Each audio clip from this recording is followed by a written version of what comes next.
नमस्कार, मैं डॉक्टर दीपक धनखड़ बोल रहा हूँ।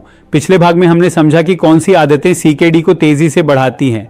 आज हम उस बात को और सिंपल और प्रैक्टिकल बनाएंगे। सीकेडी पेशेंट को किन चीज़ों से पूरी तरह बचना चाहिए ताकि कंफ्यूजन खत्म हो और डेली लाइफ आसान हो जाए। सबसे पहले एक सिंपल रूल, सीकेडी में हर चीज़ मना नहीं होती, लेकिन कुछ चीज़ें ऐसी होती हैं जिनसे बचना बहुत ज़रूरी है। एक, बिना डॉक्टर की सलाह दवाइयाँ लेना, ये सबसे इंपॉर्टेंट डोंट है। Pain killers, antibiotics, supplements, herbal W online medicine, CKD patient के लिए सेल्फ मेडिकेशन सबसे बड़ा खतरा है। 2, बीपी और शुगर को इग्नोर करना। अगर बीपी और डायबिटीज अनकंट्रोल्ड हैं तो सीकेडी कंट्रोल में नहीं आ सकती। मेडिसिन मिस करना, इरेगुलर मॉनिटरिंग, ये डायरेक्टली डैमेज बढ़ाता है। 3, एक्सट्रीम डाइट चेंजेस, बहुत कम खाना, प्रोटीन बिल्कुल बंद, नमक पूरी तरह बंद। यह अप्रोच बॉडी को कमजोर कर देती है। सीकेडी में बैलेंस जरूरी है, एक्सट्रीम नहीं। 4, पानी को लेकर गलत समझ, बहुत ज्यादा पानी पीना या बहुत कम पानी पीना दोनों गलत हैं। वाटर इनटेक हमेशा डॉक्टर की एडवाइस के अनुसार होना चाहिए। 5, स्मोकिंग और अल्कोहल, अगर पेशेंट स्मोकिंग करता है या अल्कोहल लेता है तो सीकेडी प्रोग्रेशन तेज हो सकती है। ये हैबिट्स ब्लड वेसल्स और किडनी दोनों को नुकसान देती हैं। 6, इनएक्टिविटी या ओवर एक्सर्शन, बिल्कुल इनएक्टिव रहना या जरूरत से ज्यादा मेहनत करना दोनों ही नुकसानदायक हैं। सीकेडी में मॉडरेट एक्टिविटी सबसे सेफ होती है।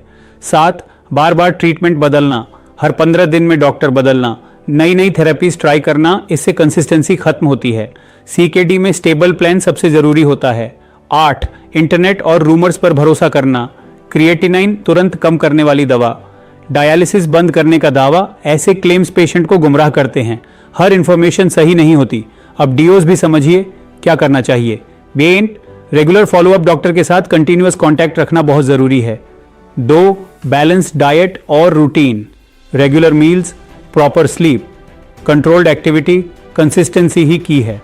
3, monitoring habits, BP, weight, urine, symptoms, इन सब पर ध्यान रखना इमरजेंसी से बचाता है।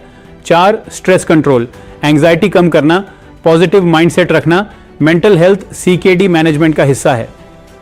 5, पेशेंट अवेयरनेस, जितना पेशेंट अपनी डिजीज को समझता है उतना ही बेहतर मैनेज कर पाता है। एलोपैथी का दृष्टिकोण, मॉडर्न मेडिसिन कहती है सीकेडी मैनेजमेंट में कंप्लायंस यानी सक्सेस, जो पेशेंट इंस्ट्रक्शंस फॉलो करता है वही लॉन्ग टर्म स्टेबल रहता है। आयुर्वेद का दृष्टिकोण, आयुर्वेद कहता है गलत आहार और व्यवहार रोग को बढ़ाते हैं और सही दिनचर्या उसे नियंत्रित करती है। अंतिम संदेश, सीकेडी में हर चीज कॉम्प्लिकेटेड नहीं है। अगर आप यह समझ लें क्या अवॉइड करना है, क्या फॉलो करना है, तो आधी प्रॉब्लम वहीं सॉल्व हो जाती है। याद रखिए, सीकेडी में डिसिप्लिन सबसे बड़ी मेडिसिन है। धन्यवाद। The award for most profound Ayurveda practitioner in Delhi goes to Dr. Deepak Dhankar. Ayurvedic kidney specialist Dr. Deepak Dhankar, ladies and gentlemen, is the founder and director of Dhanvantri Ayurveda.